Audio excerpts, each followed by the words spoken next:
I am joined by Sarah Smith, ex-corporate lawyer and co-founder of Thrifthood, which is a pre-loved children's clothes company that makes shopping sustainably for baby and children's wear easy, with a bespoke box of second-hand clothes delivered to the parents' or guardian's door, the items of which are based on the season that the parents are shopping for and their likes and their dislikes. During the episode, Sarah and I really get into the intricate details of the pre-loved clothing industry. However, to give you a teaser of what is discussed, Sarah explains why she decided to launch a second-hand children's clothes company, why she thought it was personally and professionally the right time to do it, and talks about the challenges that the industry and she, as a pre-loved clothing business owner, are faced with. Sarah also talks about Thrifthood's business plan and strategy for the next 10 years and explains why a business plan is needed when starting out in business, how her previous career as a corporate lawyer contributed to the success of launching Thrifthood and the day-to-day management of the business. And she also provides her top tips to aspiring entrepreneurs who are starting out in any industry. I'm so happy to have you here today. Thanks so much for having me, Steph. It's brilliant to be here.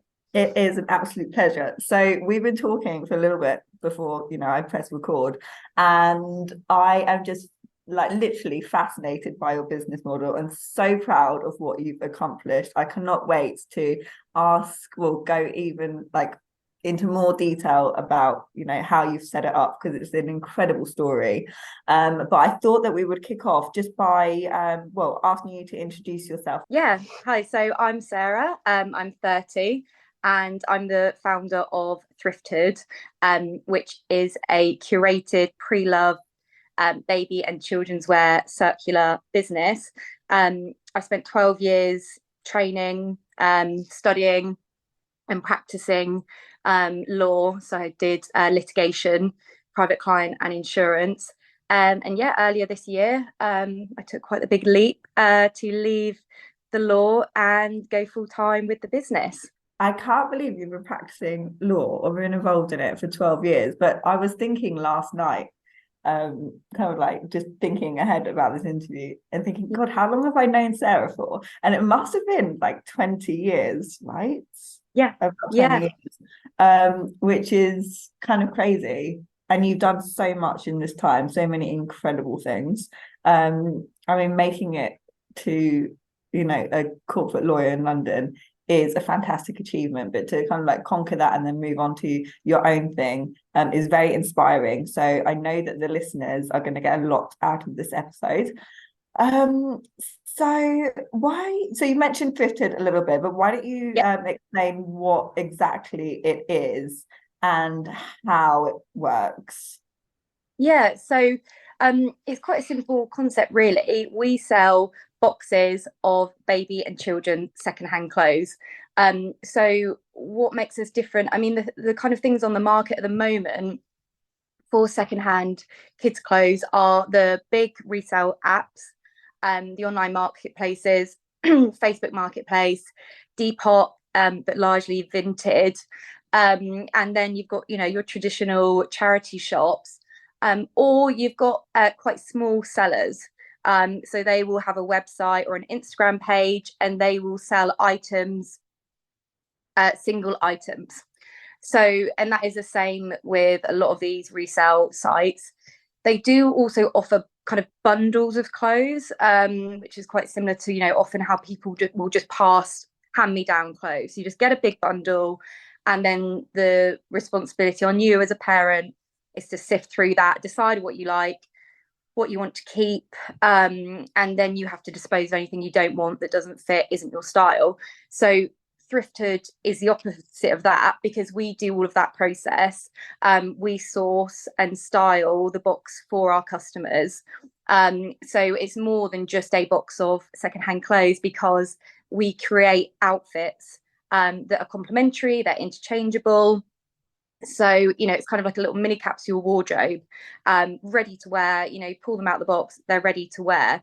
kind of removing all of the time and energy that is involved with shopping secondhand. I love that. You're putting your creative input into your business in so many ways. Have you always kind of been one to kind of like put together outfits even for yourself? Like how did this come about? I would say Because no, no. I would not have described myself as a creative person. I used to dread having to decide what to wear, but I think that was really a product of kind of fast fashion and my consumption, because I was one of these people previously that would buy a new outfit, a new top for every occasion. So I didn't have a wardrobe that was interchangeable. And with pieces that go together, very much in that generation, the fast fashion generation, I would say. So no, I wouldn't say that I wasn't that person, but I can see kind of from my own experience, my own wardrobe, and how important it is to have that, not to be inundated with things, but have, things that work really well together. And the same applies for children, because parents don't want loads of stuff that doesn't work well together. They just want ease, practicality, and, things that the children do look nice, they look well put together. And yeah, in terms of creative side, I would never have described myself as creative. I thought I am good at being a lawyer. I'm good at being given instructions, completing a task, executing it, putting my input in. I'm a good communicator, but creativity is never something that I would associate with. So it's been, I've really enjoyed this process. And it was definitely something I was craving, I think. In a corporate environment, I was really craving doing something more creative. isn't that funny how you can think that you are like a certain kind of Yeah. person, in your case, not creative, but take you out of one environment and put you into another one, and it's a completely different game. I think that's really interesting. And it kind of links to making sure you do like what you actually love doing, because the Yeah. best in you will come out and thrive from it, and you'll be a happier person. I mean, I'm not saying that you weren't happy in law, but I guess you're able to use like skills that Yeah. make you kind of come alive. Yeah. No, But I wasn't happy in law. And yeah, I think it even starts at school. I don't know, you have like, you're kind of either branded as creative and you're into arts, drama, or you're academic. And it's kind of like, even from such a young age, those are the two limbs, you're split off. I was academic, so I went off and did really academic subjects. And but you're completely right. Every single person is creative. It's the environment you're in, and whether you're able to express yourself, and whether that matters to you, or if you're able to find it in another part of your life. For me, yeah, I couldn't find that in law, but it was partly, to do because I wasn't kind of living my truth. I wasn't doing what fulfilled me and what I enjoyed. So of yeah, course, my creative self, it was like put in a box, really. and now you've let it out like Pandora. She's out. Yeah, How do you absolutely. think you can learn or draw out both creative and more, how should we describe that, more intellectual, I suppose, skills at a younger age? Because you're talking about, going down the creative side and doing like creative subjects, or doing something Yeah. more kind of, oh my God, what are we calling this? What kind of lessons are these? Like I more say, creative, and then like your history yeah. and stuff like that. Oh my God, God help me. You can tell I did drama and dance at school. I suppose it is I don't, yeah, I suppose there's those more tradition. I suppose it is that they're seen as Traditional. more academic and Academic, that's the word I was yeah, looking for. How do we combine these things in order to draw out skills in one set of person? yeah, Because I did, my drama and dance, and then went down the hairdresser route and did a yeah, whole sort of stuff, and then have come back to, well, have come arrived at law. yeah. after learning more harder skills and my softer skills at the beginning, where it seems like you maybe have done it the opposite way. How do you think we You should combine the manage two. those? I think you look at the motivation that you go, the reason you are going down a certain path. So I caveat all of this with, I know that I didn't have the most privileged upbringing, but I certainly have privileges. You know, I'm a white woman. I live in London. I live in England. So this is very much coming at it from this perspective. But I went down those routes because I thought being a lawyer would mean I would earn enough money to have a better life than my parents did. I didn't want to struggle like they did. I didn't want to be looking at the expenditure. I didn't want to be shopping at charity shops, which is the most ironic thing because I've made a whole business out of shopping secondhand. Well, But times change, you know. yeah, and that was my whole. But that was my because at that time, secondhand shopping was seen as it's what you did if you didn't have any money, which is something I'm trying to break down. But yeah, my whole motivation for going into law was I was kind of like Googled what are the best paying jobs, doctor, lawyer, which lawyer isn't actually as well paying as it's kind of perceived. But I was like, I hate blood. I'm not being a doctor. Lawyer seems okay. I'm okay at maths. I'm okay at English. That is literally how I ended up being a lawyer. There is no other, there's nothing else to it than that. I thought I want to be able to be financially independent and financially secure. And that's how I ended up not doing anything that sparked, my passions. So yeah, I certainly say to anyone, if you are looking to go into a corporate environment, always what is your motivator for that? And if it is just money, there is going to be a time limit on that. That only kind of sustains you for so long, unless your circumstances mean you're relying on that salary. As I say, I know I'm privileged that I've been able to walk away from that at this age, not having any dependents. But that is it. So I think, yeah, so to kind of not end up in roles that aren't going to align with you as a person is what's your motivator for doing it. Yeah, I think that's interesting. I don't think there's anything wrong, say, going after a job, because it compensates you. I think that earning a sufficient amount of money is so important. One of the people that have mentored me in the past always says to his students, I just want my mentees to be able to shop at Waitrose. And I just think that's so real.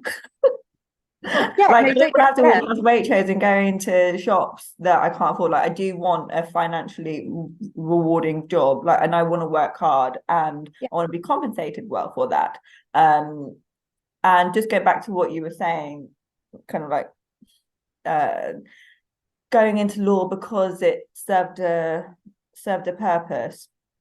I think it served a purpose for so many reasons. Like perhaps without going into law, you wouldn't have come to start Thrifthood. So I guess going back to my question, how do you think we could merge those creative and more academic skills together? I think that you were bound to make decisions. Like I don't know if poor decisions is correct, but certain decisions when you're younger, and some decisions may be wrong, but can you really make real wrong decisions in life? I mean, obviously you can some, but no, I know what you mean, absolutely. And it is like, yeah, I do believe that I wouldn't have got to this point if I hadn't been in law and experienced it all and decided I don't want that anymore. But I think a lot of people may feel that way, but kind of think they need a certain and some people, as I say, do need that income. Others, I think you kind of get used to whatever you have, you spend. And I think the good thing about law is having that year when you're doing law school, you have to live on a maintenance grant if you even get that. So I kind of, I've had no income, I've had a good income, I'm back to having no income again, so I know I can do it. But the time I had income, I often did just overspend, and you spend what you have. And at what cost. So yeah, I think everything it gets you to where you need to be, but I'm really interested to know how many people are kind of staying in a job because it provides a certain level of lifestyle they think they need to sustain. Yeah, no, that's an interesting point. So then moving back onto Thrifted, Yeah. what really sets it apart from other pre-loved kids clothing companies? Yeah, as I kind of mentioned, there aren't a huge amount doing, a lot of people are just offering buy one item. And that means either going on a website that has really limited availability. So just an individual that is selling their own children's items, or they've got a very small amount of stock, or it's these huge resale platforms where there are thousands and thousands and thousands of items, which can be completely overwhelming to find what you need on there that is good quality, that's the right fit, that is the style. So yeah, what sets us apart is that curation, the service we provide that is entirely bespoke to every customer. They tell us what they like, the styles they like, the items they need, and we do all of that hard work and we just deliver the box to their door. So efficient. I mean, if I was a parent, I mean, I should do this for myself.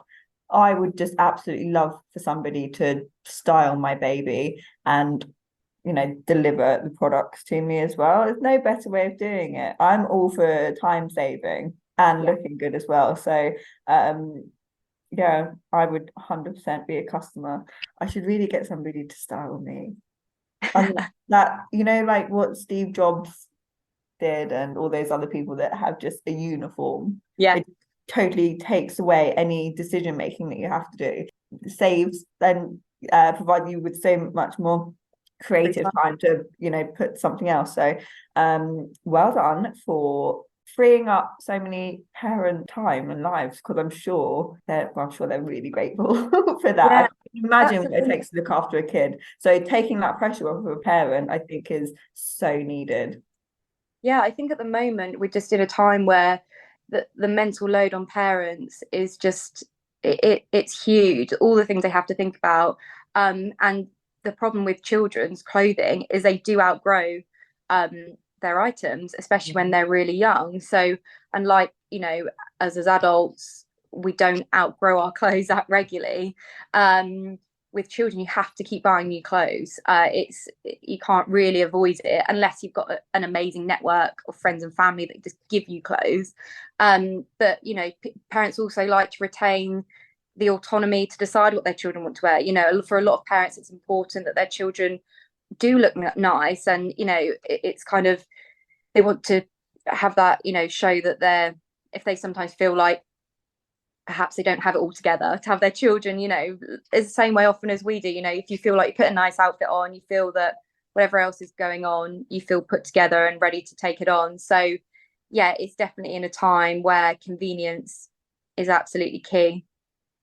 What age do you guys go up to?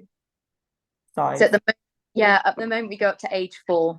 Yeah, Okay. so newborn to age 4. So from a personal objective, why Yes. did you start a pre-loved kids clothing company and why now? Yeah, well, as I mentioned, shopping secondhand is not new. It's not new to me. That's how my parents used to shop when I was growing up. But there was a real stigma around at the time, and I used to feel that stigma as a child going into charity shops. Things have changed significantly, and the pre-love market is growing massively. I mean, there's all around the corner of high streets in London, there are boutique secondhand shops, as I mentioned, the rise of these resale platforms. So I kind of having discussions with friends in various different friends groups when we're saying where's that item from, and a lot of my friends say, oh, I got it on Vinted, and that was kind of a light bulb moment, because I was like, oh, it's not just me on Vinted now, it's not just me going to charity shops, which I started doing again recently, even when I was still working in law. So I thought, okay, there is a change here, and it's not just Gen Z, it's my friends. And You were also very young as well, by the way. Yeah, no, I am, but I'm definitely the millennials. Let's say very much that fast fashion. But that was really what we were kind of brought up on. We were in the midst of that, the fast fashion boom, really, and the online e-commerce. So Gen Z are already starting to reject that, and that I think 90% of users on Depop are under 26. So they're really breaking that trend, and vintage shopping is really popular. So that was the first thing, and I did kind of think, okay, is what about secondhand women's wear?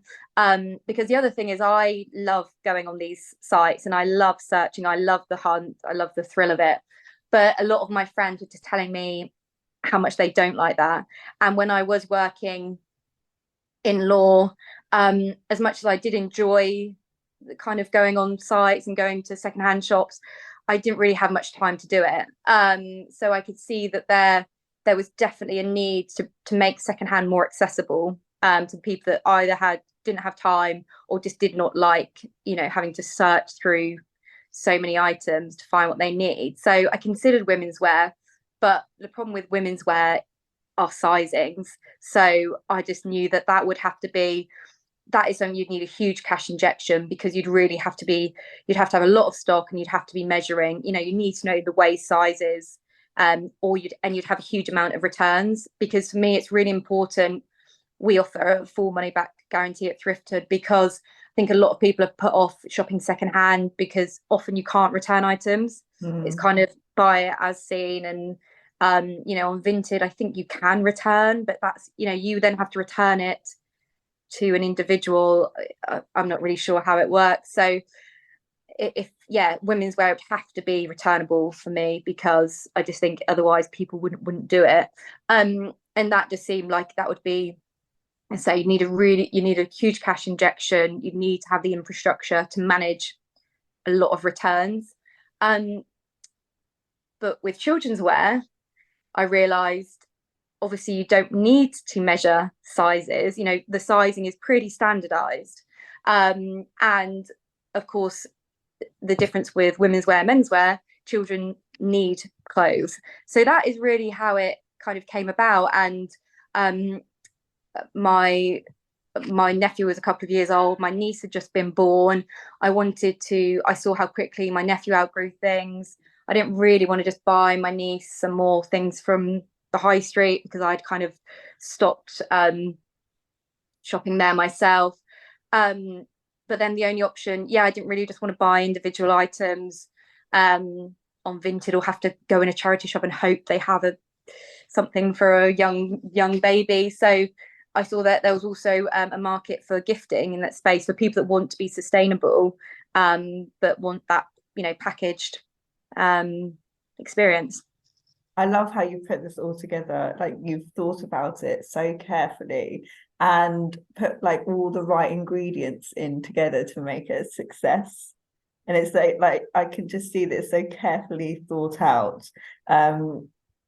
So I can't wait to see what you guys kind of like do, whether you do move into different kind of markets, but whatever you do, I think it's going to be like, it's just going to grow and grow and grow. So well done, very clever business model, I think you've got there.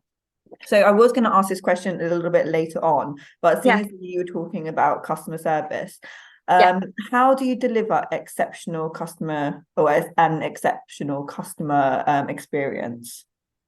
So as I kind of mentioned, it was always that idea that breaking the stigma of shopping secondhand was the paramount idea behind the business. We knew it had to be packaged, in our view, better than high street. Getting an online delivery where everything comes in those plastic bags within a plastic bag, I used to hate. So it was really important. There wasn't loads of plastic, but it was also packaged really nicely. And one brand I always used to love receiving deliveries from was Zara, where they had it in tissue paper and the cardboard box. So we wanted to rival that experience. So that's kind of the first thing, the packaging. So all of our items, it's in a gift box. We have a ribbon, we have a recycled and recyclable cardboard box and tissue paper. So that was really important. Second is the full money back guarantee. So if any customer wants to return the box to us, they can, no questions asked. We arrange for Royal Mail to collect it. I think we've only had about 4 returns. So it's a really low, really low return rate, but we always give people that option. So that's the second element. The third element is we like to just add in extra pieces now and again. So if all of the items in our boxes are really excellent quality secondhand items. If something has a very small imperfection, we might just pop that in for free, because our customers are very loyal, and because we're such a new business, we're still building brand loyalty. So those are kind of some of the 3 key elements, and engagement on social media. We're always contactable on there, and that's been a really important part of our growth.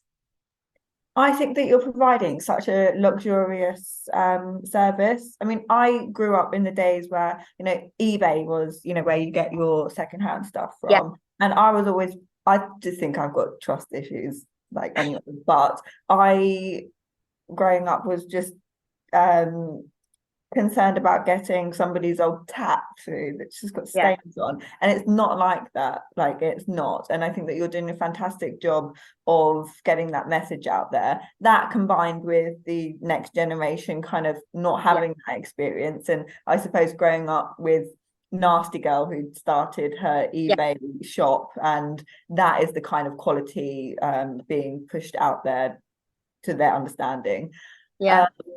And providing the garments in a cardboard box with the tissue paper and the ribbon, that's a luxurious experience. I mean, I used to choose to go to Selfridges instead of, I don't know, Debenhams, to get a lipstick because they wrapped up nicely, and it's all these little things that I think make exceptional customer service. God, it makes you feel like, okay, this is wrong, but when you make a purchase, it does make you feel good. I don't know why that is. It just does. Oh, sets endorphins off, doesn't it, or something like that? But to get it in a pretty box, I mean, that just really does it for me. So yeah, as I said a couple of minutes ago, the thought that you've put into this, like, is very good, and it is these little things that you wouldn't necessarily think about that makes the business a whole and really sets the strong from the weak. So well done. Thank you. So what are your professional goals, and where do you see the business in, say, 10 years time? I want to be the ASOS of secondhand. So I do want our project range, once we've conquered children's wear, do want to move into menswear and specifically women's wear. It's something we are asked about all of the time. And I would love to say because, the majority of our customers are mums. And I know how invaluable to be able to provide them with a box of curated clothes. I know how invaluable that would be to them, because, it takes another thing off their own list. And for them to have that, as you say, that experience of opening a box that, not only will it be giving them a capsule wardrobe, but knowing it is all second hand, it's all recycling, these clothes that are already in existence, they're not being produced by women in a third world country, really horrendous conditions. So I always see our clothes as, every time we are sending out these clothes, I just think we're extending the lives of those clothes really makes, how they were produced worth it. So I know for so many women how invaluable that would be for them to have that experience. But at the moment, we've got to conquer children's wear first. And then, we'd love to move into women's wear when we've got the infrastructure, when we've got, the facilities to do that, and manage the returns, and make sure the items are what they need, because there's nothing worse shopping secondhand or new when you're just left with things that don't fit you well, you don't need them, they're just clogging your wardrobe.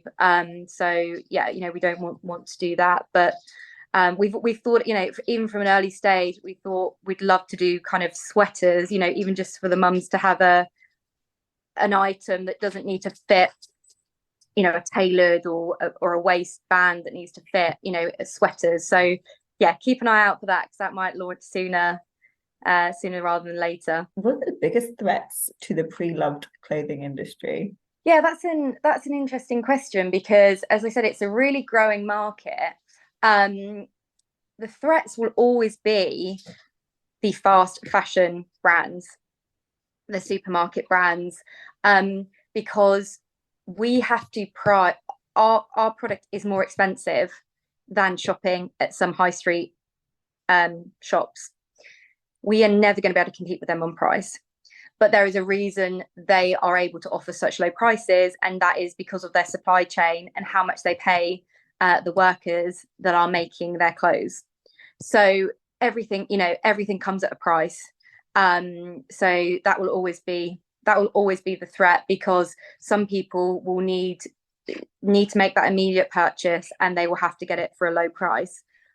Something we are going to be moving into are play bags. So when children go to nursery, or they start weaning, or they're going to be, have an afternoon in the garden, they don't need good clothes, and they certainly don't need new clothes, but they need those clothes. So we will be offering play bags, which will have items that will have some more imperfections, washwear, so that the parents can still buy those clothes that they need, and they don't have to go to fast fashion, and we will be competitive on price.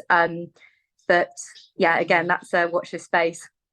That's another excellent idea. And I know that you don't have kids of your own. You've got a niece or nephew, did you say? Yeah, I've got nieces and for all these fantastic ideas to come from somebody who doesn't actually have kids of their own, I just think it's really cool. So yeah, I think that's it's having these, and it's really from when I was doing studying for the LPC. I lived as a nanny, so that was the closest I got to really washing, ironing. So I saw how quickly that the children outgrow their clothes, and I saw the kind of clothes they need, and that there's and just through our customers, they ask us always about, I need clothes for often customers say, I was going to buy this box for nursery clothes, but they're way too nice. So they still need that. There's still that gap for the clothes they're going to destroy, come what may. What is the biggest challenge you faced as a business owner, and how did you overcome this challenge? Yeah, the biggest challenge was leaving full-time employment to go full-time with my business, because I knew then I was reliant on my savings. I was no longer had that income, not only to pay my own living costs, but also to put that into the business, and for whatever the business needed. So that was so far the hardest decision I had to make. And how have I overcome it? I mean, it's a weekly, monthly something you have to deal with as a business owner. Your cash flow, where is the money coming from? I don't think that ever ends, but there gets to a point where you have to be putting your energy into something full time to be able to grow it. Because when you're doing something as a kind of side hustle, especially when you're working in a job like law, so you're doing it on weekends and after work hours, when work hours are not 9 to 5, you are just you're doing the bare minimum to survive. So I knew that if it was going to grow and to put any sort of strategy in place, I had to make the jump. So yeah, that has definitely been the biggest challenge so far.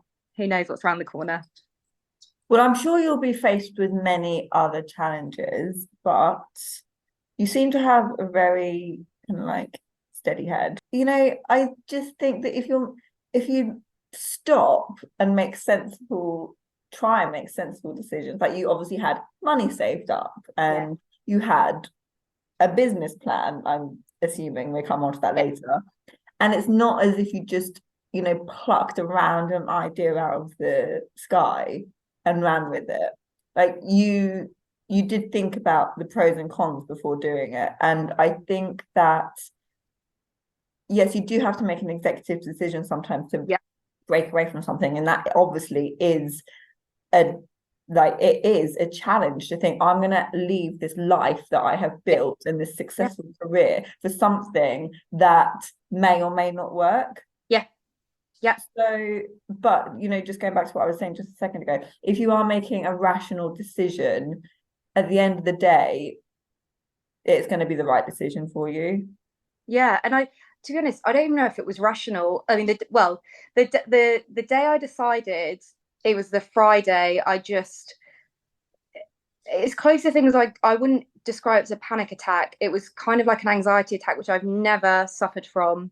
And it was a Friday, and I knew that day. I just knew I had to hand it. I just knew I couldn't do it anymore. And the following Monday, I did. I handed in my notice. So in that moment, I wasn't being rational, but my gut was screaming, and my body was saying, "Stop this nonsense."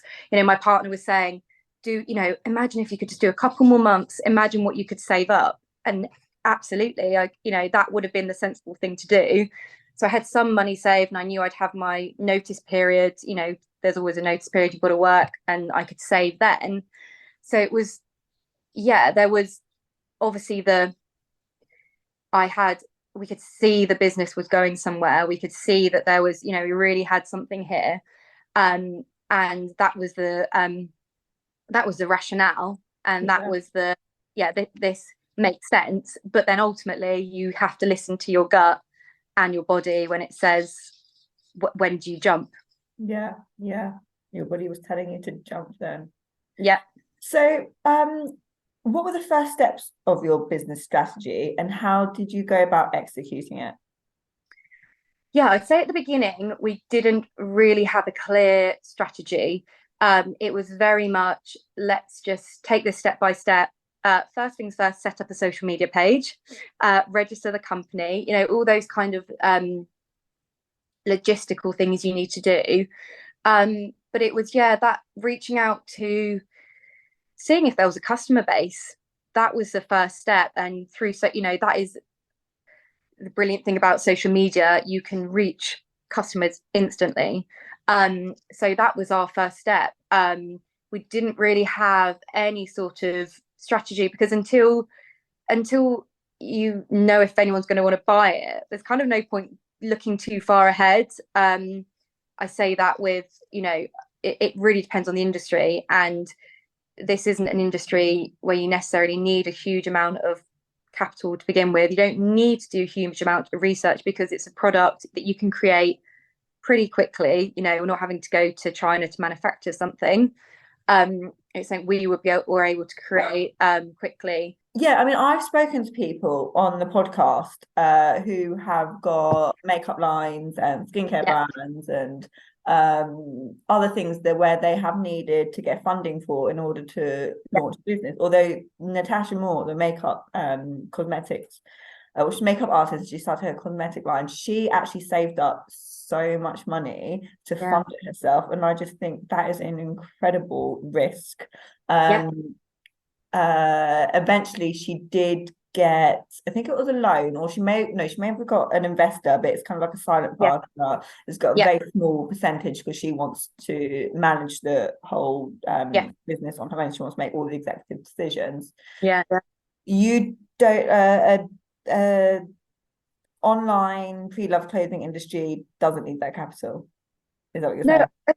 I mean, don't get me wrong. If there would have been huge benefits to having that, if you have a huge cash injection to begin with, you could get a huge site with a warehouse, and you could buy all of the stock. You could source vast amounts of secondhand clothes and then sell them. Right. I mean, it kind of goes against what we are trying to do, which is consume.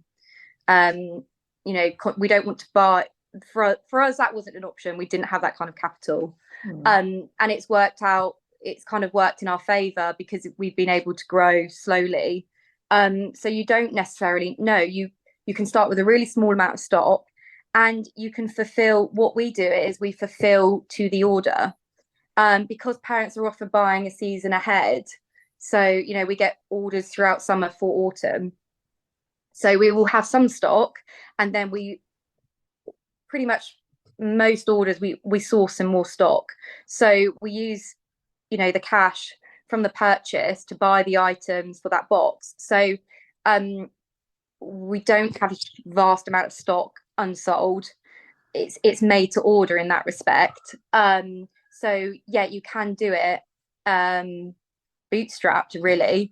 It depends how how your business model is. Our business model is this way because we didn't have a huge cash injection, but it's like anything where where you do put that huge capital in to begin with, and then you've got loads of stock to sell. That's a huge pressure. Whereas we were able to grow slowly and see what the demand is, and take it kind of step by step. I think that's the best way forward for a kind of like a smaller scale startup company. You're putting yourself at a huge financial risk, even with investors, and not just getting a loan from a bank. Yep. You could buy a load of stock, but first of all, as you were saying, it kind of like defeats the object. You're holding all that stock hostage from people who could got it from somebody else. And then you're needing to spend money on a warehouse, and if it's not selling, blah blah blah blah. So I think I have a personality of just spending within your means and building up that way. So there are two ways of doing it. There's not necessarily one right or wrong way to do it. Saying that, I'm going to talk about Nasty Girl again, which I just found fascinating, that she went bankrupt because she got a huge investment and it just went all downhill from there. I don't know if you listened to her episode on Diary of a CEO. Yes, I did. It was so interesting. I didn't realize what a hard time she had. So, and no kind of like business advice, which is why I think it's so important to talk about these kind of things, because they don't teach these things in ordinary schools. So thanks for explaining what has worked for you, Sarah. As I say, it depends on the business model. If you have got minimum orders from your supplier, and you have to order thousands of products, but that isn't the industry we're in, so why do it that way round when it is still a pretty new market, where most of it at the moment is consumer to consumer on these resale platforms. So if you're coming into that space, and as you say, any kind of investment, any capital up front, unless it's your own, even when it's your own, it's a huge risk. And I wasn't able to even take that risk, but it's worked out well for us because we've been able to grow very organically. And now we've got a clear way forward. But at the beginning, it was very much, does anyone want to buy this? Who wants to buy this?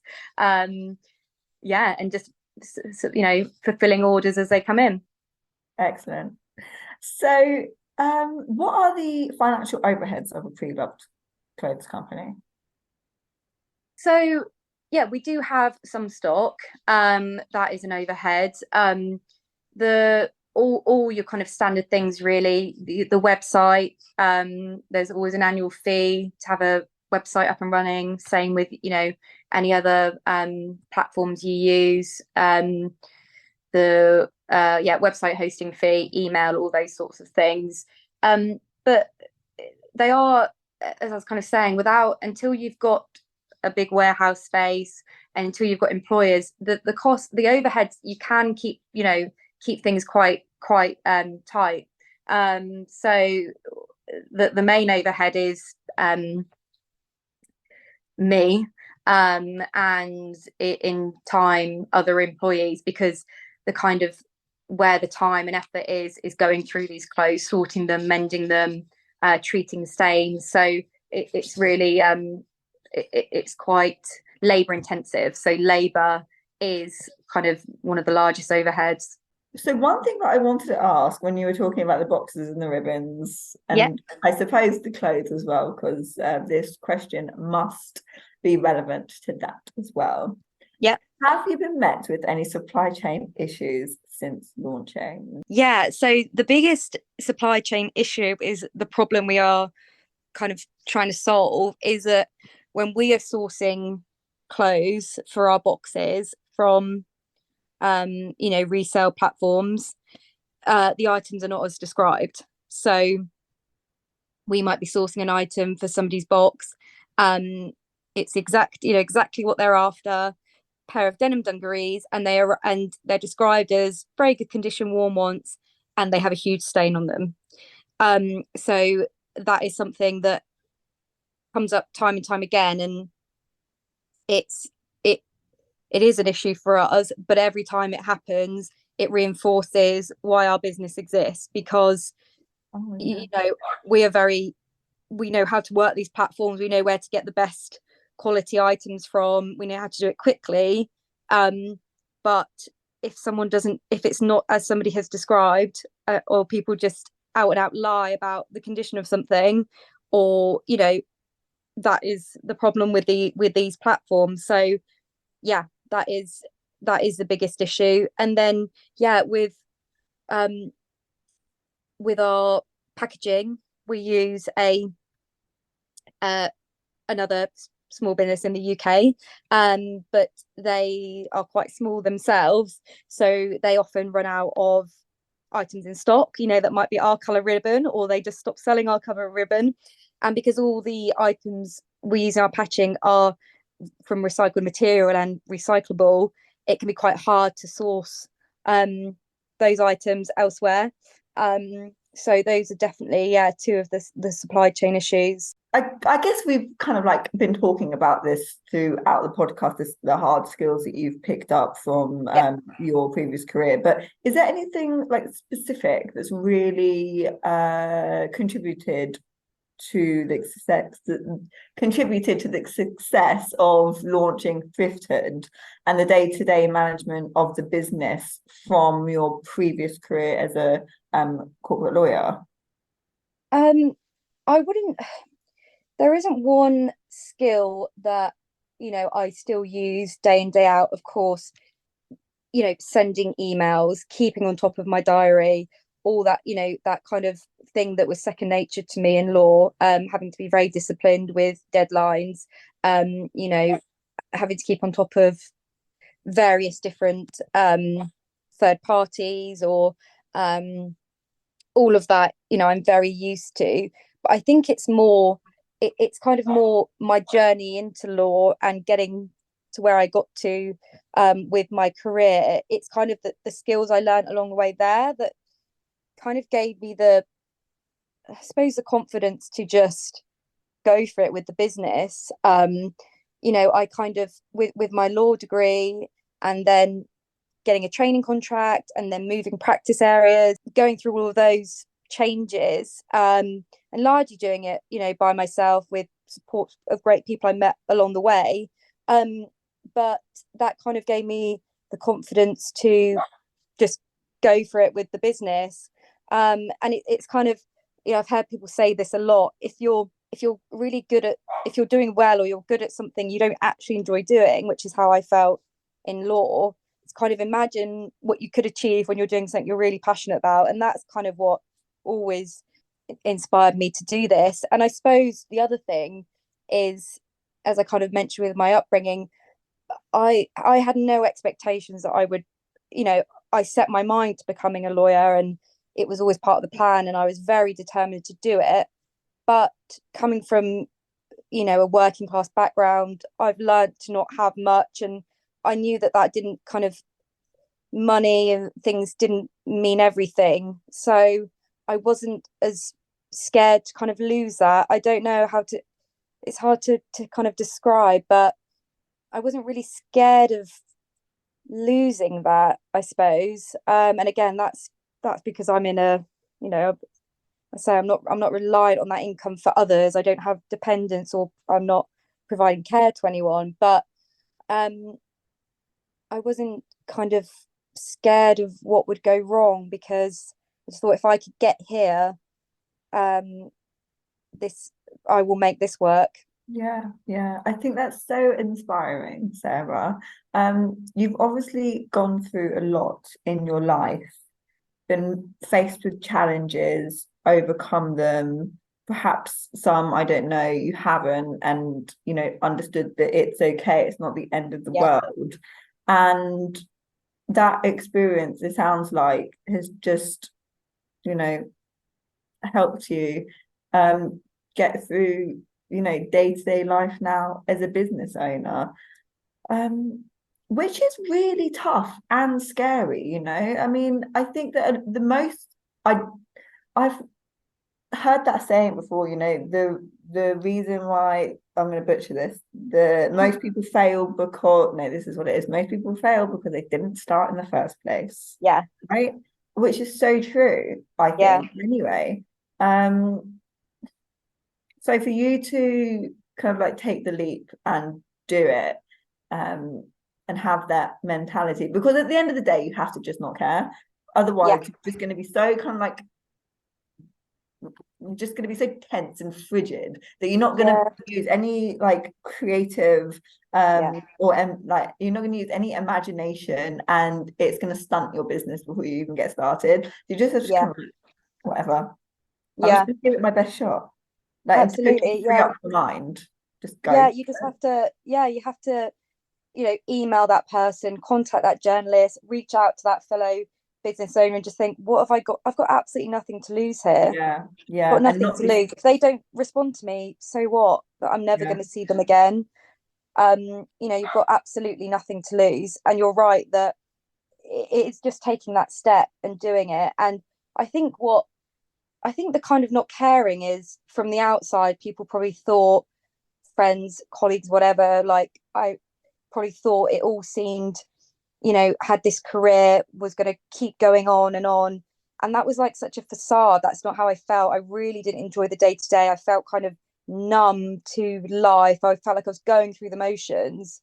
So I kind of got to the point where I was like, I don't care what anyone thinks about this decision because I just know it is so right for me. Mm. Um, that it was really freeing. And of course, I I worry about everything with the business because it means so much to me, and I want it to work so badly.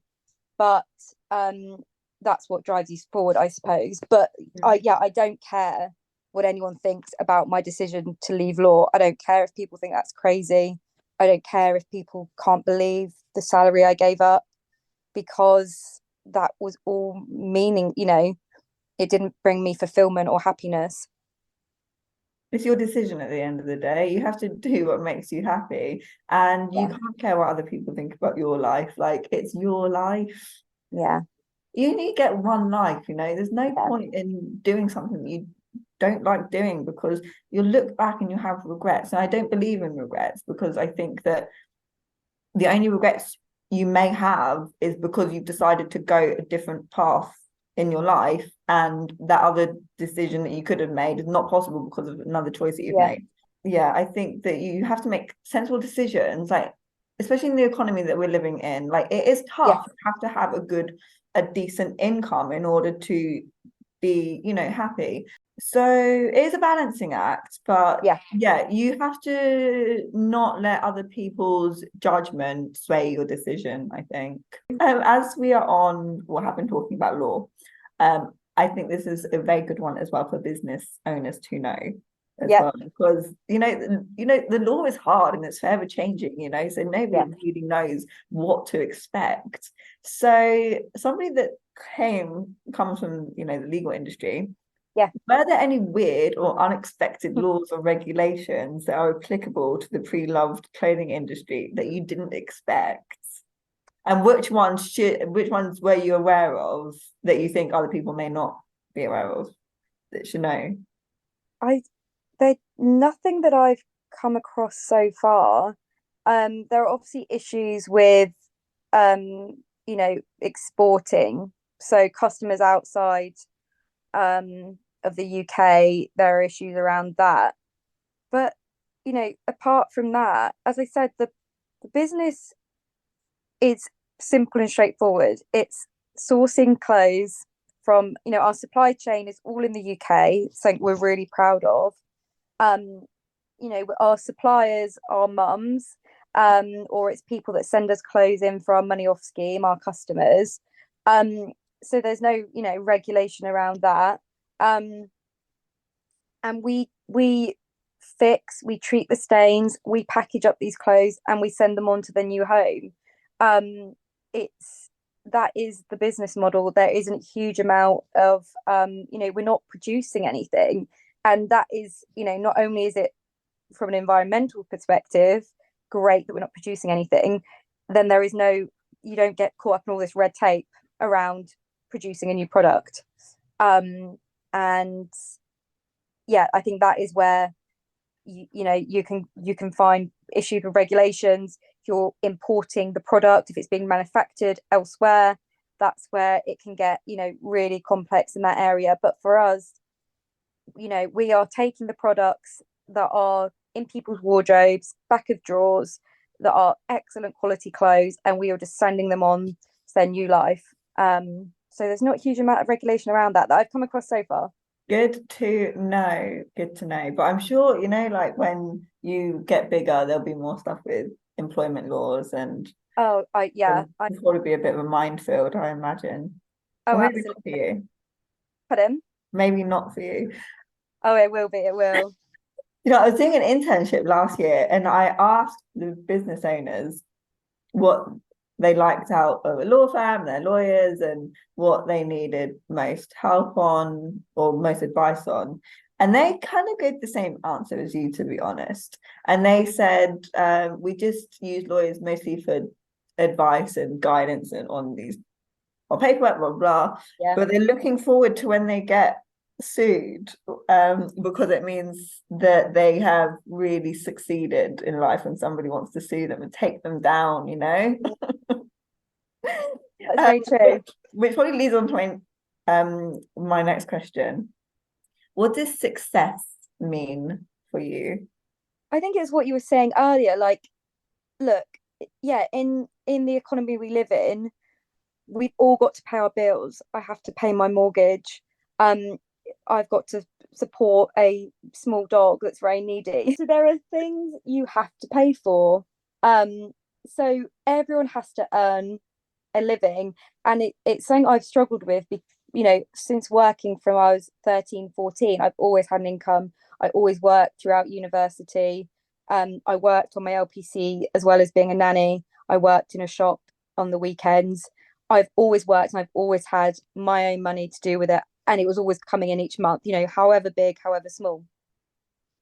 Now not having that income now is really tough. So success to me is when I will be able to support, still have financial security and financial independence, doing something I love. That is success to me. So sadly, now on to my final question, but it's Yeah. a good question. I've saved one of the best to last. What is the best piece of advice for being a successful entrepreneur, you would say? I've been thinking about this a lot because I think there are so many words of wisdom I've heard along the way, um, that I could impart. But one thing I would say, and it's something I've been doing recently, is find, even if it starts with, a small amount a day, an hour a week, find something where you can switch off completely. So I've started doing a yoga class that encompasses a lot of meditation, and that has been a game changer because as a business owner, you do not stop thinking about your business. It's all consuming all the time. There are always things you can be doing. So if you're not thinking about the business, you're doing something, at the weekends, or it's non-stop, and you need time to completely, or when you're friends, people are asking you about the business, then you're thinking about the business because people are naturally interested, and that's lovely.